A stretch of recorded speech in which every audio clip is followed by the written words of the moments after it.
Alors, je vais vous montrer aujourd'hui l'utilisation du logiciel Sogras.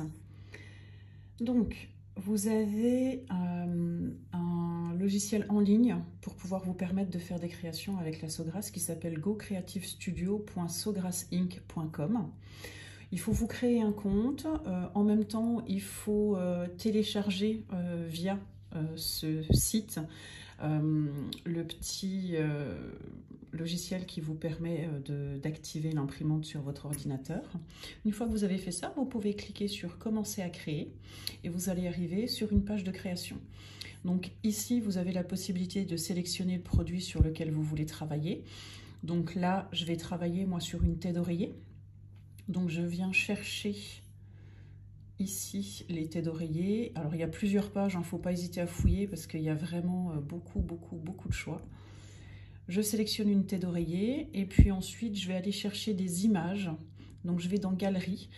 Vous pouvez importer des images en allant sur My Image, télécharger, Upload, et vous allez tomber dans les fichiers de votre ordinateur. Vous pourrez récupérer les fichiers de votre ordinateur, mais vous pouvez récupérer aussi des fichiers Facebook, des fichiers Instagram, des fichiers Pixabay. Donc c'est vraiment très bien fichu. On peut du coup faire des cadeaux sympas en allant récupérer des photos sur des pages Facebook ou des pages Insta. Donc là aujourd'hui on va travailler avec une image faite par l'illustratrice Made with Love by K. J'aime beaucoup ce qu'elle fait. Donc là aujourd'hui on va faire une petite tête d'oreiller personnalisée. Donc je vais venir remettre mon image à une taille inférieure à 21 cm, donc la 20,8. Pourquoi inférieure à 20 cm? Parce que ma page d'impression c'est un format A4, donc un format 21-29,7. Cette imprimante, la Sogras CG500, prend du papier de sublimation, mais elle prend aussi du flex imprimable, texturé, du floc imprimable aussi, donc avec un aspect velours. Elle a pas mal de possibilités, c'est vrai que c'est très bien. Donc, une fois qu'on a fait ceci, on peut venir ajouter un fond, des dessins, du texte, d'autres photos. Si on ajoute d'autres photos, on peut venir ici faire des manipulations pour les mettre en avant, en arrière, faire des motifs carrelage. Pour les alignements, on a vraiment un choix de dingue. Si on va dans le texte, c'est pareil, on a un choix avec énormément de police. Donc déjà, avec la version de base de ce logiciel, on a déjà de quoi faire très largement. On peut ajouter des effets. Voilà, là pour le coup, aujourd'hui, j'en ai pas mis parce que je veux rester vraiment sur le dessin de l'illustratrice. Et comme on travaille sur une tête d'oreiller, là, il me conseille de faire chauffer ma presse à 204 degrés, de maintenir une pression moyenne pendant 1 minute. Donc ça, je le garde bien en mémoire puisque c'est ce qu'on va faire tout à l'heure. Ensuite, je clique sur Impression. Et je vais venir sélectionner les informations concernant ce que je vais faire. Donc là, je vais travailler sur la Sogras, on utilise le bypass, la taille de ma page, c'est une A4. En miroir, je n'oublie surtout pas, puisque la feuille qui va être imprimée, je vais venir la retourner sur mon textile, donc il faut absolument imprimer en miroir. Si on imprime sur une feuille de papier pour transférer sur un support de sublimation. Si on imprime sur du flex ou du floc, là, dans ce cas-là, on n'imprime pas en miroir, puisque on va venir poser notre dessin directement sur le support et le chauffer pour qu'il colle. Donc il faut être vigilant à ça parce qu'il n'y a pas d'alerte particulière sur le logiciel qui nous dit qu'il faut mettre en miroir ou non. Donc impression sur papier en miroir, impression sur floc ou flex, pas de miroir. Voilà, ce qu'on imprime, on peut aussi venir le découper à la machine de découpe. J'ai fait une autre vidéo dans laquelle je vous montrerai, j'ai utilisé la Cricut Maker et j'ai fait un imprimé et découpé. Ça fonctionne aussi.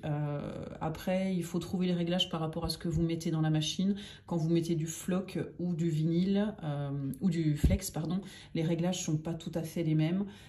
Donc je vais continuer de faire des tests et puis je vous montrerai tout ça. Donc une fois que tout ça est validé, je clique sur Impression et je lance l'imprimante.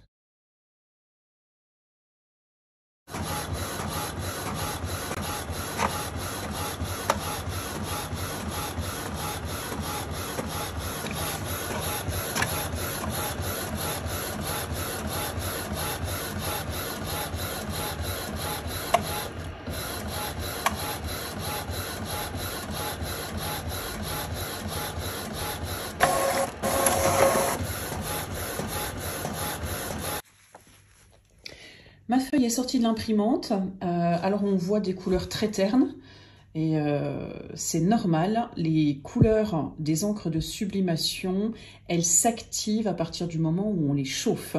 Donc là, on va chauffer notre support déjà pour enlever toute trace d'humidité. Donc c'est une thé d'oreiller, à l'intérieur j'ai glissé une feuille de papier cuisson pour éviter que l'encre de sublimation ne se transfère sur l'arrière de la thé d'oreiller ou sur mon tapis. Et j'en remettrai une par-dessus la tête d'oreiller une fois que j'aurai positionné mon image pour éviter que l'encre ne se transfère sur ma presse. C'est important parce que l'encre de sublimation est une encre volatile, c'est-à-dire qu'elle va se transformer en gaz pour venir imbiber le support sur lequel vous l'avez appliqué. Donc comme elle se transforme en gaz, elle va traverser toutes les épaisseurs et elle va venir imbiber n'importe quel support. Donc il faut bien protéger ce que vous avez au-dessus et en dessous quand vous faites l'application. Donc je viens chauffer mon support pour retirer toute l'humidité et bien l'aplatir. C'est important, s'il y a des traces d'humidité, vous aurez un résultat qui sera beaucoup moins uniforme. Alors, je suis venue appliquer mon image sur ma thé d'oreiller et j'ai fixé avec un petit peu de scotch thermique. Donc, le principe du scotch thermique, c'est que ça résiste à la chaleur sans laisser de traces de colle sur votre support. Ensuite, je viens positionner une feuille de papier cuisson donc pour protéger ma presse. Je viens appliquer ma presse préchauffée à 205 degrés pour 60 secondes. J'active et je maintiens une pression moyenne sur mon support. On arrive au bout. Voilà, je vais maintenant pouvoir retirer ma presse.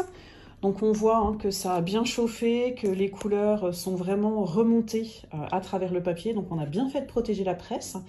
Je vais laisser refroidir un petit peu et on va déballer.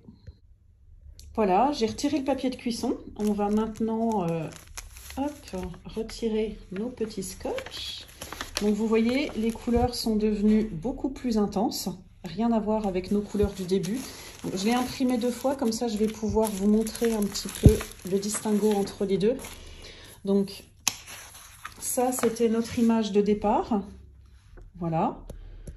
Et voilà notre image d'arrivée, donc avec des tons beaucoup plus pastels. Bon, là j'ai choisi une thé d'oreiller qui était dans des tons naturels. Donc des tons qui sont, je vais y arriver, coloris lin, mais il existe des thés d'oreiller sublimables qui sont blanches et où vous allez avoir un rendu des couleurs vraiment très très intenses. Donc vous voyez par exemple, erreur bête, je suis partie du principe que ma presse faisait la taille exacte de la thé, de l'appliqué que j'avais à faire, pardon, pas de la thé. Et là on voit où s'est arrêté l'angle de ma presse de chaque côté. Voilà, donc bien faire attention quand vous faites une chauffe de bien couvrir toute la pièce parce que pour le coup, en haut, j'étais vraiment bien calée et en dessous, on voit, je suis un petit peu en dessous. Dans ce cas-là, quand vous avez des pièces plus grandes, faites 2 chauffes consécutives. C'est pas dramatique de chauffer plus longtemps. Faites juste attention que votre support supporte cette chauffe supplémentaire, mais normalement, ça passe sans problème.